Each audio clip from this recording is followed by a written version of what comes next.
ಆತ್ಮೀಯ ಸ್ನೇಹಿತರೆ, ಭಗವದ್ಗೀತಾ ತರಗತಿಗೆ ಸ್ವಾಗತ. ನಾನು ಗಣಪತಿ ಹೆಗಡೆ, ಸಂಸ್ಕೃತ ಅಧ್ಯಾಪಕ. ಇವತ್ತು ನಾನು 11ನೇ ಅಧ್ಯಾಯದ ಮುಂದಿನ 2 ಶ್ಲೋಕಗಳನ್ನು ಅಂದರೆ 28 ಹಾಗೂ 29ನೇ ಶ್ಲೋಕಗಳನ್ನು ಬೋಧಿಸಲಿದ್ದೇನೆ.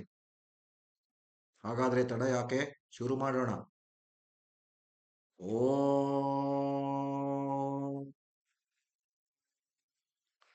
ಶ್ರೀ ಪರಮಾತ್ಮನೇ ನಮಃ. श्रीमद्भगवद्गीता अथ एकादशोऽध्यायः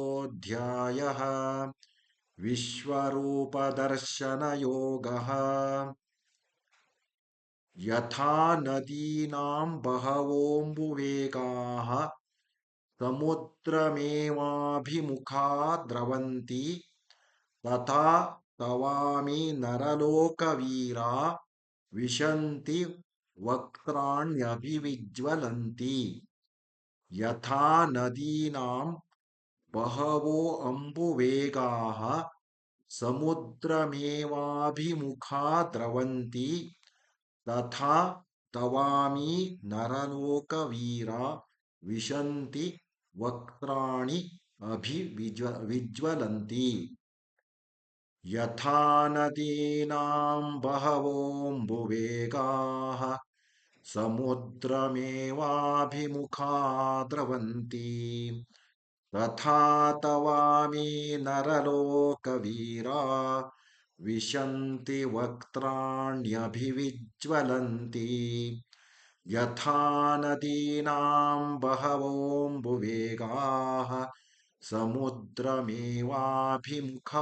द्रवन्ति तथा तवामि नरलोकवीरा विशन्ति वक्त्राण्यभिविज्वलन्ति. ನದಿಗಳ ಅನೇಕ ಜಲಪ್ರವಾಹಗಳು ಸ್ವಾಭಾವಿಕವಾಗಿಯೇ ಸಮುದ್ರದ ಕಡೆಗೆ ಧಾವಿಸುವಂತೆ, ಅರ್ಥಾತ್ ಸಮುದ್ರದಲ್ಲಿ ಪ್ರವೇಶಿಸುವಂತೆಯೇ ಈ ನರಲೋಕದ ವೀರರು ಪ್ರಜ್ವಲಿಸುತ್ತಿರುವ ನಿನ್ನ ಬಾಯಿಗಳಲ್ಲಿ ಪ್ರವೇಶಿಸುತ್ತಿದ್ದಾರೆ ಎಂಬುದು ಈ ಶ್ಲೋಕದ ತಾತ್ಪರ್ಯ. ಈಗ 29ನೇ ಶ್ಲೋಕ.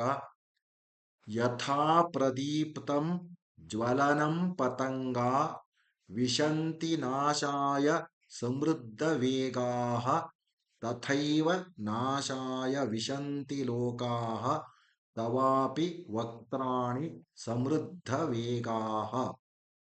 ಯಥಾ ಪ್ರದೀಪ್ತಂ ಜ್ವಲನಂ ಪತಂಗಾ ವಿಶಂತಿ ನಾಶಾಯ ಸಮೃದ್ಧ ವೇಗಾಃ ತಥೈವ ನಾಶಾಯ ವಿಶಂತಿ ಲೋಕಾಃ ತವಾಪಿ ವಕ್ತ್ರಾಣಿ ಸಮೃದ್ಧ ವೇಗಾಃ.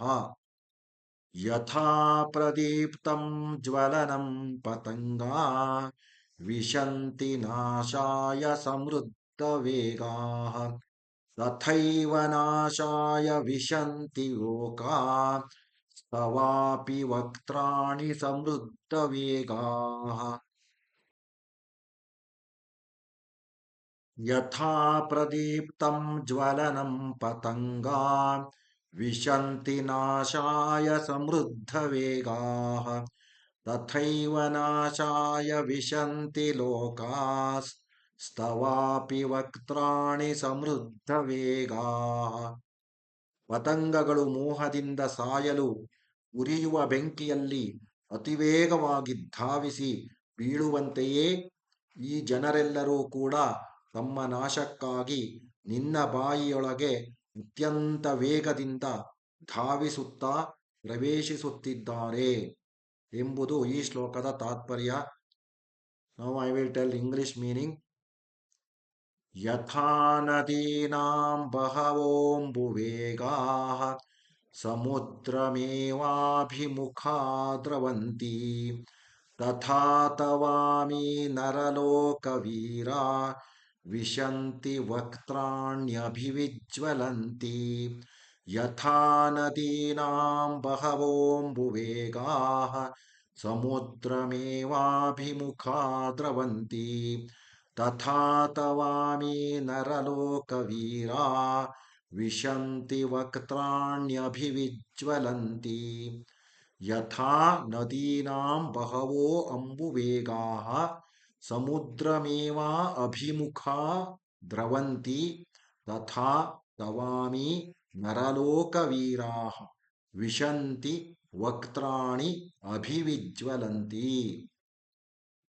As the myriad streams of rivers rush towards the sea alone, so do those warriors of the mortal world enter your flaming mouths.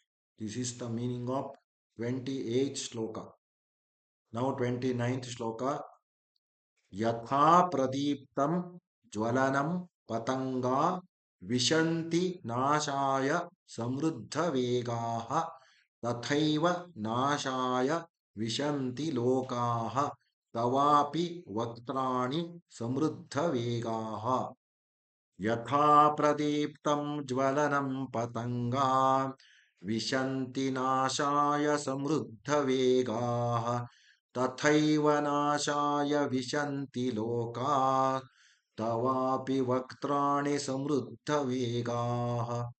यथा प्रदीप्तं ज्वलनं पतंगा विशन्ति नाशाय समृद्धवेगाः तथैव नाशाय विशन्ति लोकाः तवापि वक्त्राणि समृद्धवेगाः.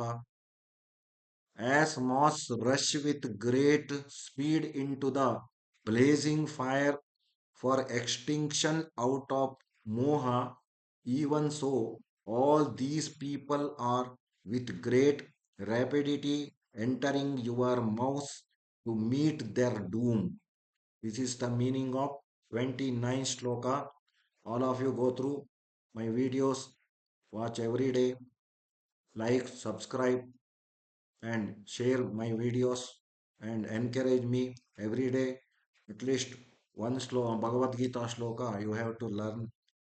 Sarve janaha sukhino bhavantu. Dhanyavadaha.